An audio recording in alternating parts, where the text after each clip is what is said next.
So the way to do this again is make an E chord. It's like an A minor, right?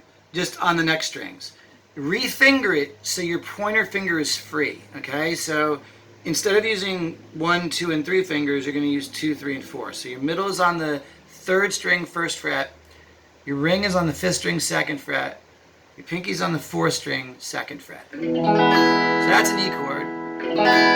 And then you stick your bar over here, and this is how you make all the bar chords. You take an open chord, you put your bar finger over where the nut is, and then you slide it up.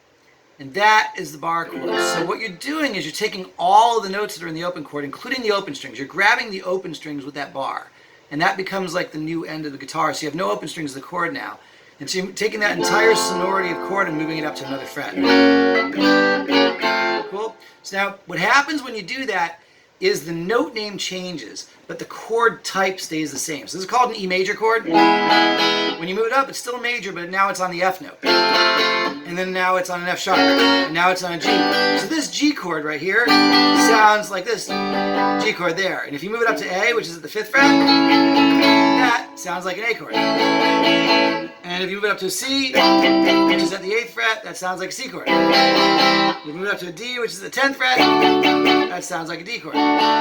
The big reason you do bar chords is so you can get note names that have sharps and flats, okay? So I can do an F sharp. There is no way to do an F sharp major without making a bar chord. There's no way to do an A flat major chord without doing a bar chord. So we got to have this so you can play all of the possible major chords. And there's only 12 notes, you know, all the natural notes plus the sharps and flats. There's only 12 of them. So there are 12 major chords, 12 possible major chords. And you can make all of them with this one shape just by moving it up and down the neck. Is that cool? Yeah. Okay, so the big things you're trying to do with the bar chord, you got to keep your fingers arched like they were here, you know, to get them up off the strings. But then you got to keep this one flat, and you really want to try and get the strings to press down on the side of your finger. There's a bonier surface there, and it doesn't have that set of wrinkles in your finger, you know, the little divots in your fingers where the joints are. So the more you press on the side, you can see that's like a flatter surface, right? It's also a little harder. And so you got to build up this muscle to press sideways. That's really how a bar chord works well. So you lay your finger down, and what you want to try and do is get as close to the fret as you can, and then you kind of leverage it over a little to the side. Is that cool? Yeah. Okay, so that's called, we call that a root 6 major. It's an E major shape. It looks like the E major shape, but it's moved up. So it's still that same major shape, and it looks like an E major chord as if this is the end of the guitar no matter where you put it.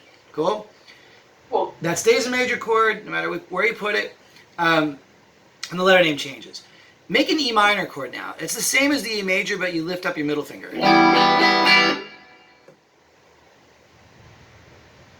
So it's 0, 0, 0, 2, 2, 0. It's the same thing we just did, but you don't have your middle finger down. It's the only difference.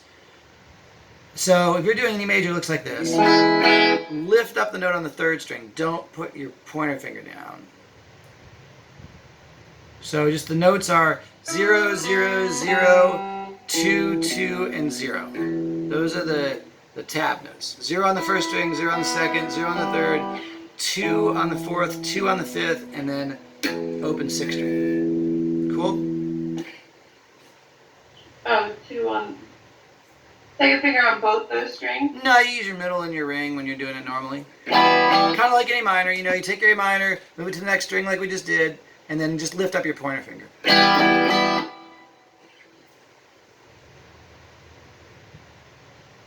So that's A minor. Move them to the next string. So your pointer's on the 3rd string, and your middle and ring are on the 4th and 5th strings. Just switch strings there. So that's A minor that you're playing right now.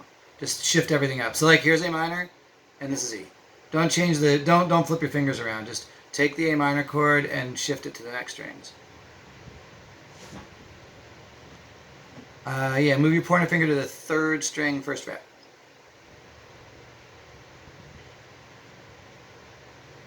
That's it. Oh. Yeah. Okay, so that's the E major chord. That's the one we're just doing.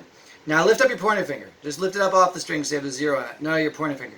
Yeah. Now the other one. There you go. Okay, so that's an E minor chord. Now refinger that like we did. Instead of using your 2nd and 3rd fingers, use your 3rd and 4th fingers. Okay? Use your pinky and your ring instead. Yeah. Okay. So that's what we call a root 6 minor chord. It's just like the major chord we made. The only difference is you're not putting your middle finger down. Is that cool? Okay.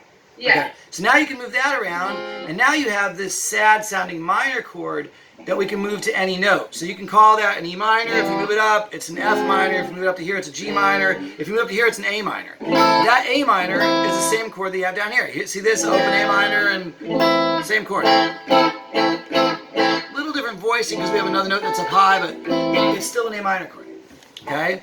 If I wanted to make a A sharp minor, I'd move it up a fret higher. If I want to make it move an A flat, make an A flat minor, I'd move it down a fret. That's an A flat minor.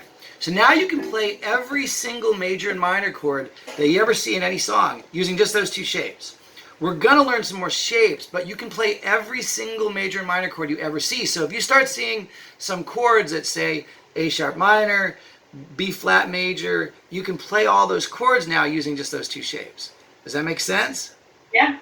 That's what bar chords do. And we want to start building it. It's going to be really rough to get those chords right now. It's going to be like really, really difficult. But if we can get it happening, that's like a main thing to get.